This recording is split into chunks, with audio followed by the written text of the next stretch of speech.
நான் பாட்டு எழுதிய பல நடிகர்களையும் என் பாடலை பாடிய நடிகைகளையும் பல பேரை நான் பார்த்ததில்லை என்றால் அது அந்த வெற்றி விழா மேடையாகத்தான் இருந்தது.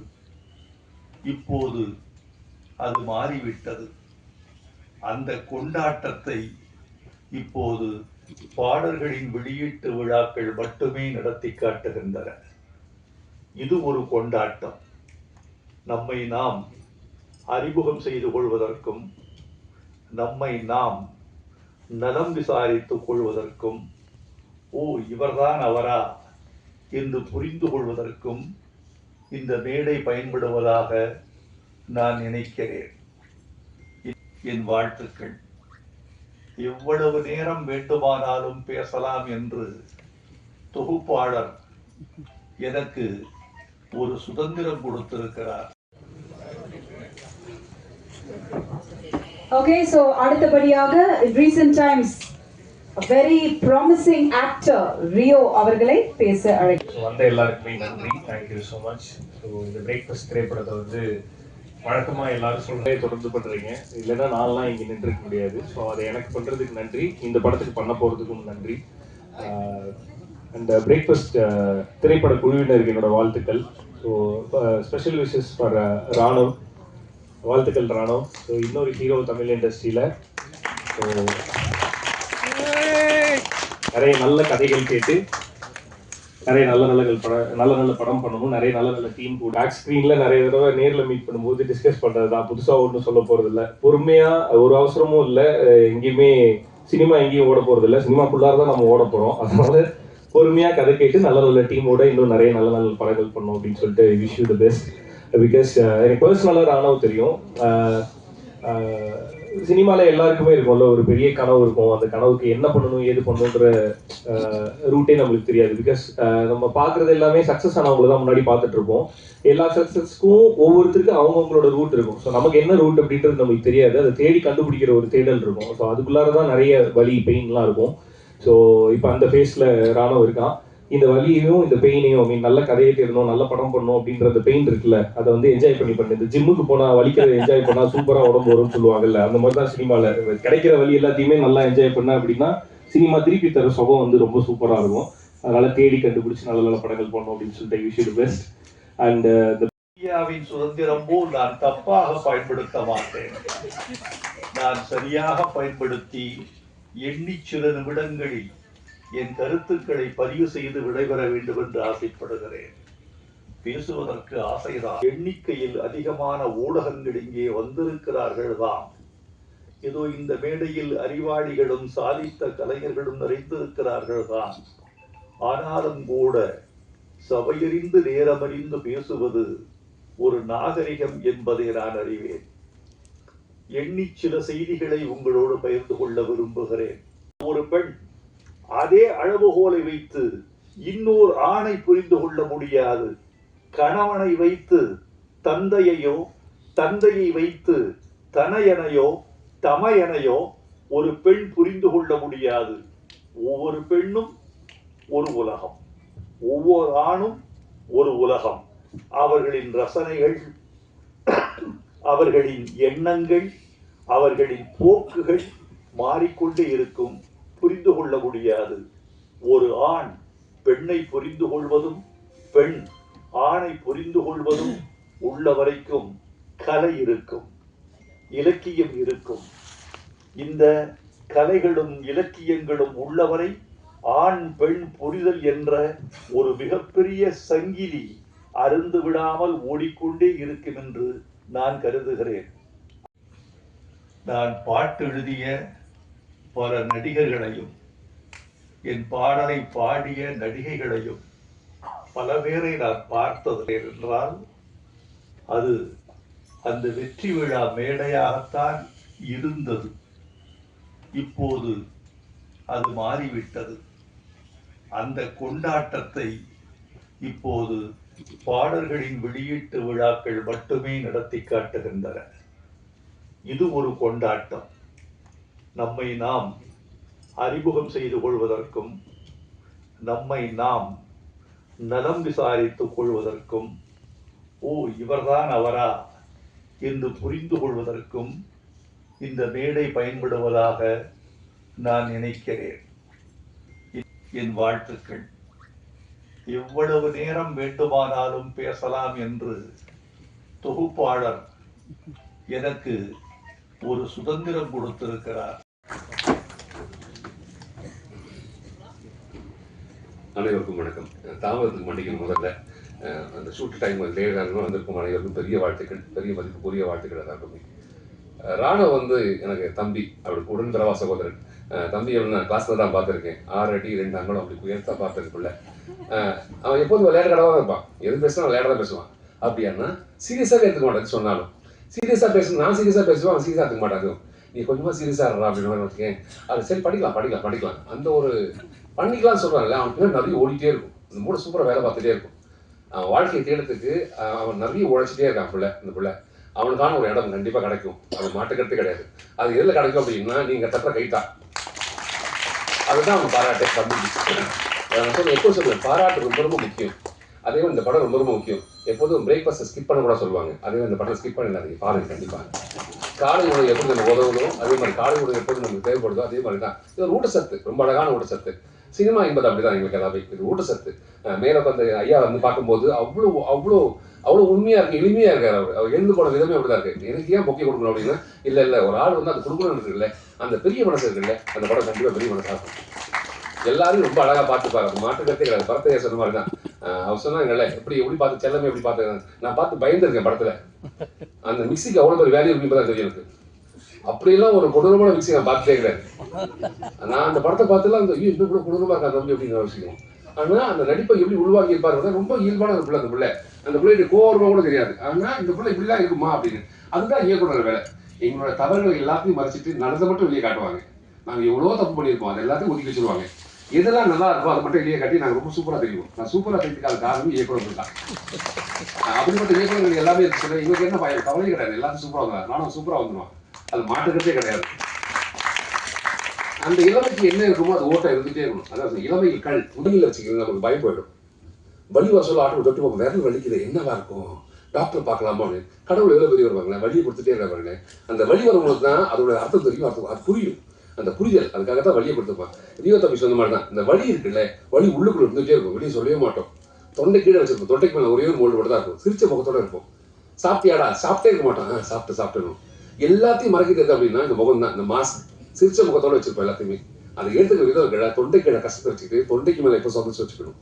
வாழ்க்கையில சந்தோஷம் என்பது எப்பாவது ஒரு வாட்டி வரும், இல்லை எப்போ வரும்.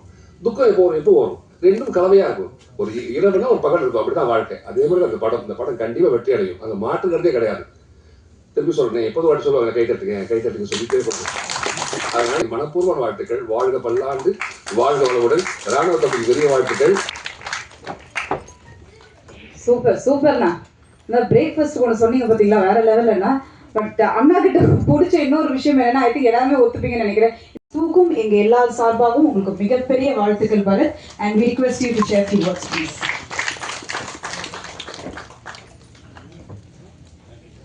ரொம்ப அழகான ஒரு ஈவினிங். என்னன்னா பேசினவங்க எல்லாம் கொஞ்சம் இருந்தாங்கன்னா எக்ஸ்ட்ராவாக அவங்கள வச்சு பேசிடலாம். பட் ஜிவியும் வைரமுத்து சாரும் கிளம்பிட்டாங்க.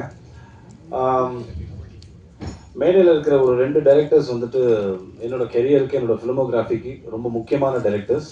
ஒன்று வசந்தபாலன் சார், வெயில்னு ஒரு ஒரு மைல் ஸ்டோனான ஒரு ஃபிலிமை என்னோட ஃபிலிமோகிராஃபியில் கொடுத்ததுக்கு ரொம்ப தேங்க்ஸ் சார். இந்த ஒரு மேடை நான் ஆப்பர்ச்சுனிட்டியை எடுத்துக்கிறேன்.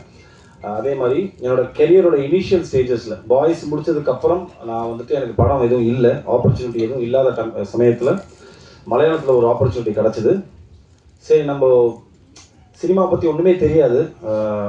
சங்கர் சார் மூலமாக ஒரு பிரம்மாண்டமான ஒரு மேடை நம்மளுக்கு அமைஞ்சுது, ஒரு படம் அமைஞ்சுது.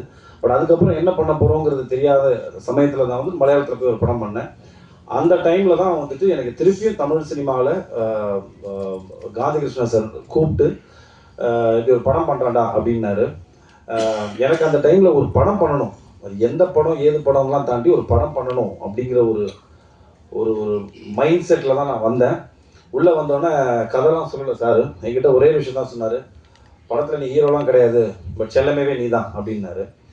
அது அந்த டைமில் எனக்கு மெச்சூரிட்டி இல்லை, ரொம்ப சின்ன பையன் நான் அந்த டைமில். 2003 நினைக்கிறேன் சார், 2003 23 வருஷம் ஆயிடுச்சு. சார் படத்தில் நான் கன்ஃபார்மாக நடிக்கிறேன்ல அதை மட்டும் சொல்லுங்கள் அப்படின்னேன். ஸோ அங்கேருந்து எங்களோட பயணம் ஆரம்பிச்சது. ஸோ செல்லமே எதுக்கு நான் சொல்ல வந்தேன் அப்படின்னா, என்னோட கெரியருக்கு ஒரு சக்ஸஸ்ஃபுல் ஃபிலிமோகிராஃபியில் ஸ்டார்ட் பண்ணது பார்த்தீங்கன்னா வந்துட்டு ஐ திங்க் செல்லமே தான். எனக்கு மிகப்பெரிய ஒரு பேர் வாங்கி கொடுத்துச்சு அந்த படம். அஃப்கோர்ஸ் அவர் விஷாலுக்கு அது ஃபஸ்ட்டு படம் அது. ஸோ அந்த படத்தை ஃபுட்டேஜை பார்த்து தான் எனக்கு தெரிஞ்ச நாலேஜுக்கு காதல் படத்தில், ஏன்னா இவங்க எல்லாம் சங்கர் சாரோட Associates and assistant directors, Balaji Sakthivel sir, Gandhi Krishna sir, அதுக்கப்புறம் வசந்த பாலன் சார், எல்லாருமே சங்கர் சாரோட ஃபேமிலியிலேருந்து வந்தவங்க. ஸோ அதுலேருந்து பார்த்து வந்தது தான் காதல். ஸோ எதுக்கு சொல்ல வந்தோம்னா, எல்லாமே வந்துட்டு சங்கர் சார் சார்ந்த மக்களோட சேர்ந்து நடந்தது போது எனக்கு ரொம்ப சந்தோஷமாக இருந்தது. ஸோ ரொம்ப soft hearted person Gandhi Krishna சாரை நான் பார்த்த வரைக்கும். Is very soft heart. ஒரு விஷயத்தை கன்வே பண்ணுறது ரொம்ப சாஃப்டாக, ரொம்ப ரிலாக்ஸாக. இப்போ எப்படி இருக்காருன்னு எனக்கு தெரியல செட்டில், டீம்கிட்ட கேட்டால் தான் தெரியும். பட் அந்த டைமில் பார்த்தீங்கன்னா, அந்த டைம்லேருந்து இப்போ வரைக்குமே நான் எங்கிட்ட பேசும்போது ரொம்ப பயங்கர ஹியூமிலிட்டியோட, ரொம்ப சாஃப்டாக, எல்லாரையும் ரொம்ப அழகாக ஹேண்டில் பண்ணக்கூடிய ஒரு அமேசிங்கான ஒரு மனிதர். அது டெஃபினட்டாக, ஏன்னா ஒரு நல்ல டைரக்டர் கையிலேருந்து நீங்கள் உங்கள் கரியரை ஸ்டார்ட் பண்ணியிருக்கீங்க. அது ரொம்ப முக்கியம். And I'm wishing the team all the best.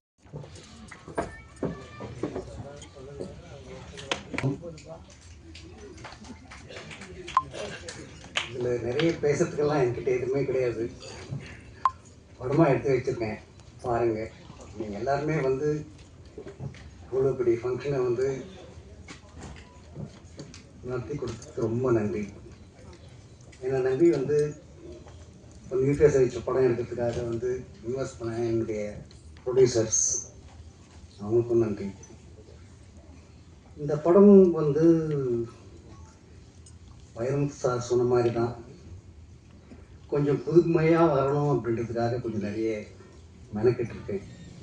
அது மெனக்கெட்டுறதுக்கு காரணம் சுஜாதா சார் மாதிரி ரைட்டர்ஸ் எல்லாம் வந்து எனக்கு வந்து நிறைய சொல்லிக் கொடுத்துருக்காங்க. நிறைய வாட்ச் பண்ணிட்டே இருக்கு. எவ்வளோக்கு எவ்வளோ வாட்ச் பண்ணுறியோ அவ்வளோக்கு அவ்வளோ வந்து இன்னைக்கு ஃப்ரெஷ் ஆகிட்டு இருப்பேன், இளமையாகவே இருப்பேன் அப்படின்னு சொல்கிறார். அவர் ஆக்சுவலி அவருடைய கடைசி காலத்தில் வரைக்கும் அவருடைய ரைட்டிங் வந்து ரொம்ப இளமையாக ரீசன் வந்து அவருடைய பார்க்குற விதங்கள், அந்த விதம் எனக்கு இந்த மாதிரி ஒரு கதையை வந்து இந்த நேரத்துக்கு தொட்டால் நல்லா இருக்கும். ஏன்னா எனக்கு இருக்கிற பெரிய பிரச்சனையே அது பிரச்சனையாக. நான் எல்லாருமே வந்து 24 ஹவர்ஸும் வந்து ஃபோனு, ஐபேடு இதிலவே போட்டு வந்து விரல போட்டு தேய்ச்சிட்டு இருக்கேன். அப்படி இருக்கும்போது வந்து லைஃப்ன்றதே வந்து மொத்தமே மாறி போச்சு. இப்போ ஒருத்தருக்கு ஒருத்தர் பேசிக்கிறதுன்றதே இல்லாமல் போயிடுச்சு. மொட்டை மாடி இது மாடியில் இருக்கிறவங்க வந்து கீழே வந்து செல்ஃபோனில் பேசிட்டு இருக்காங்க. ஸோ இது மாதிரியான ஒரு லைஃப் மாறணும், மறுபடியும் நம்ம வாழ்க்கையை நம்ம வாழணும் அப்படின்ற மாதிரி ஒரு கான்செப்ட் வந்து ஒரு படம் பண்ணியிருக்கேன். நான் வந்து ஒரு நியூ ஃபேஸாக வந்து 4 பேரை வச்சு இது பண்ணி வச்சுருந்தா கூட வந்து ஃபஸ்ட்டு ஷாட்லவே வந்து உங்களுக்கு அப்போ தான் தெரியும் அவங்க வந்து நியூ ஃபேஸ்ன்னு சொல்லிட்டு. அடுத்த ஷாட்டில் இருந்தால் எல்லாம் வந்து நம்ம வீட்டு பக்கத்தில் இருக்கிற மாதிரி கன்ஃபார்மாக தெரியும். அது மாதிரி எல்லாமே ரொம்ப நல்லா நடிச்சிருக்காங்க. அதாவது வந்து ராணவ், அதாவது ரோஸ்மின், நம்ம கிருத்திக், அமிதா, எல்லாரும் இந்த படத்தில் எல்லாம் நடிச்சிருக்கவங்க எல்லாருமே பார்த்தீங்கன்னா அந்த editor amazing work.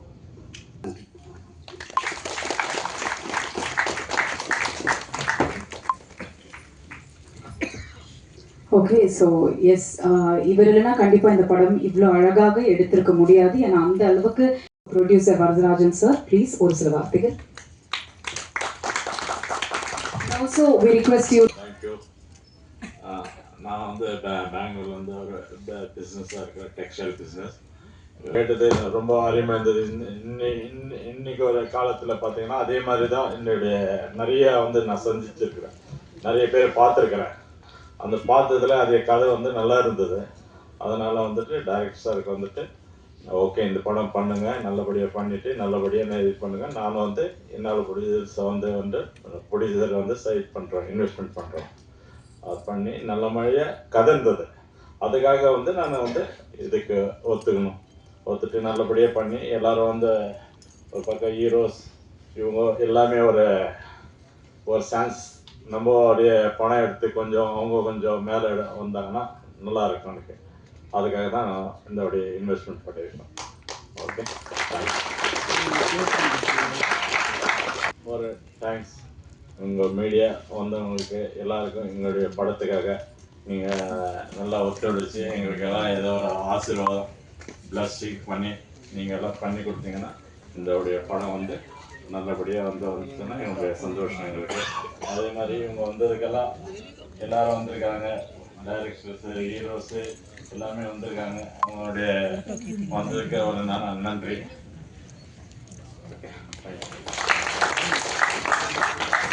Thank you so much. So yes, 24th Aniki release. Thank you so much.